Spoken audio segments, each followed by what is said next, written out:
A while back, I visited my parents just as my mother was wrapping up cancer treatments.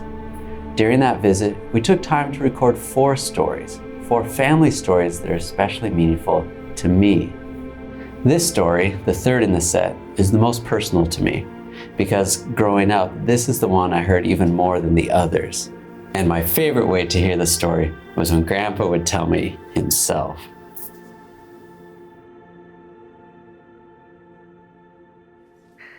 The story I'm going to tell is a very important story to me, and I've thought of it many times through the years. My dad often told it as well. It happened to him when he was about 7 or 8 years old. He was the oldest in a family, a German family, farming family in Idaho. And he had to work really hard. When he came home from school, go right out and do chores, do weeding, depending on the time of year, take care of animals, whatever needed to be done.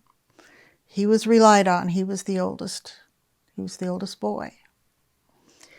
The family only spoke German at home. Both parents had immigrated as children, and their family spoke German. So when my dad went to school, it was an English-speaking school, so he and his brother had to work really hard to learn English. And then when they got home from school, they had to work really hard at home. First thing they did when they got home was change out of their clothes and get in their farm clothes and get to work. There was a smallpox epidemic in the community, and this one day, Emil, my dad, didn't feel very good at school. And on the way home, the big boys decided to throw the little boys into the snowbank. And Emil begged them not to because he didn't feel good, but of course they did it anyway. And when he got home, there was no time to change out of his wet clothes. And he had to go right out and do the chores. By the time he came in, he was a very sick little boy. And he was sick, for my memory, is about 6 weeks. And especially the last 3 days of this story, he was very, very sick. In fact, it would take him an hour to roll over in bed. It hurt so much. And if somebody walked across his floor, he was in so much pain that he would bite his pillow to keep from crying out. And as the days came by, fluid began to drain from his ears and his nose, and the circulation stopped in his arms and his legs. Prior to this, his mother had attended some camp meetings, tent meetings that the Adventists, Seventh-day Adventists, had been holding in town. And the neighbor had invited her and had gone. Grandpa would take her to the meeting, and then he'd go to the pool hall. But she went. A neighbor, an Adventist neighbor, had invited her, and they went to the meetings. She went to the meetings. She didn't know about all this. And so she was talking to Grandpa about it. And the seventh-day Sabbath, what's this all about? And he says, well, look at the calendar. 7th day is the Sabbath. Well, that made sense. Exactly. So she didn't know if she was really going to do anything about that. But as Emil was so sick, she decided that she would go to this neighbor and ask him to come pray for Emil. My dad said that she actually asked him to come pray that Emil would die. She'd been suffering with her child all these weeks and how awful it was. And she said, if nothing else, just put him out of his misery.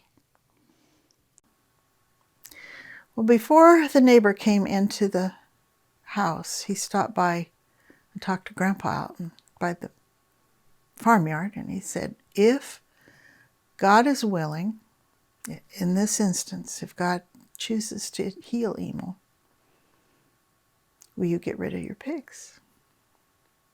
Now, to Germans, they put bacon and pig in everything. But Grandpa said, if God can do that, I can get rid of my pigs. So he went in, and my dad remembers them coming into the room. And he remembers them beginning to pray. And then he went to sleep for the first time in 3 days. He hadn't urinated in 3 days. The nurses in the family said he had complete renal failure. His body was shutting down. The organs were shutting down. His heart and his lungs were still working in his brain. And he went to sleep. His smallpox was not all over the outside of his body. It seemed to be in his blood. And he had a big scar on his hip. I saw it once or twice. It was probably about this big around. Scar tissue, like a big boil. And that's where all the poisons in his body came and left.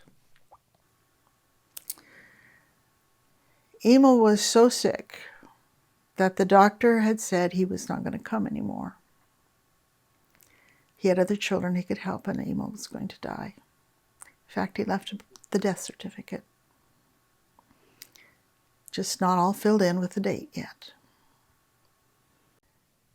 Well, so when he didn't die, he came back and he said, well, he'll never walk again because the circulation has stopped in his legs and his arms. But he did walk. When he was healed, he had problems in his legs. The circulation was definitely changed in his legs. In fact, in later years, when my sister was a baby and she was born in 1944, he would take ace bandages and wrap his legs so that the blood wouldn't just pool in his feet, that they would come back up and have better circulation. But he was able to walk. God had healed him. There is no other explanation.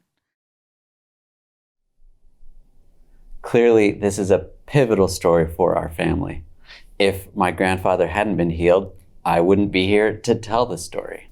And that neighbor, the one who prayed for my grandfather, he became an important person in my family's decision to join the Seventh-day Adventist Church. This story, and really all of the 4 stories that my mother recorded, have 2 emotional sides to them. On the one hand, there's the beautiful side, where there's a miraculous healing or an intervention, or somehow someone I love, a family member, is healed or somehow saved. And then the other side, the stories with frustration, with confusion, with anger. It's stories where people we love, friends and family, are not healed, where a situation is not resolved, where a prayer is not answered the way we would like. We can't help but ask ourselves some big questions. For starters, why are prayers sometimes answered in miraculous ways and other times they're not? And as far as I'm concerned, there are no easy answers for this. But sometimes we try to escape this tension, this inevitable tension, by doing one of 2 things. Maybe on the one hand, we say the answers to prayer that we see are just luck. They're random coincidence. It just happened to turn out that way.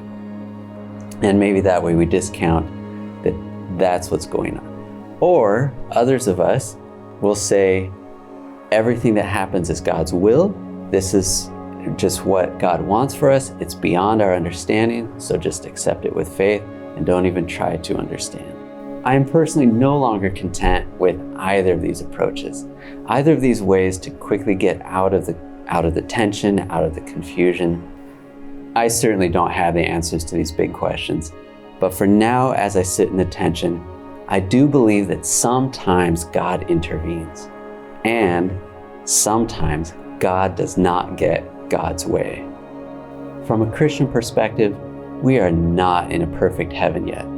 We are here in this world where sin and death and fear and brute power, injustice, these all far too often seem to have the last word. And I believe these are not God's will, not God's best intention for God's children, for all of us. But the story is not over yet. The tension is not resolved, and the old order of things has not yet passed away.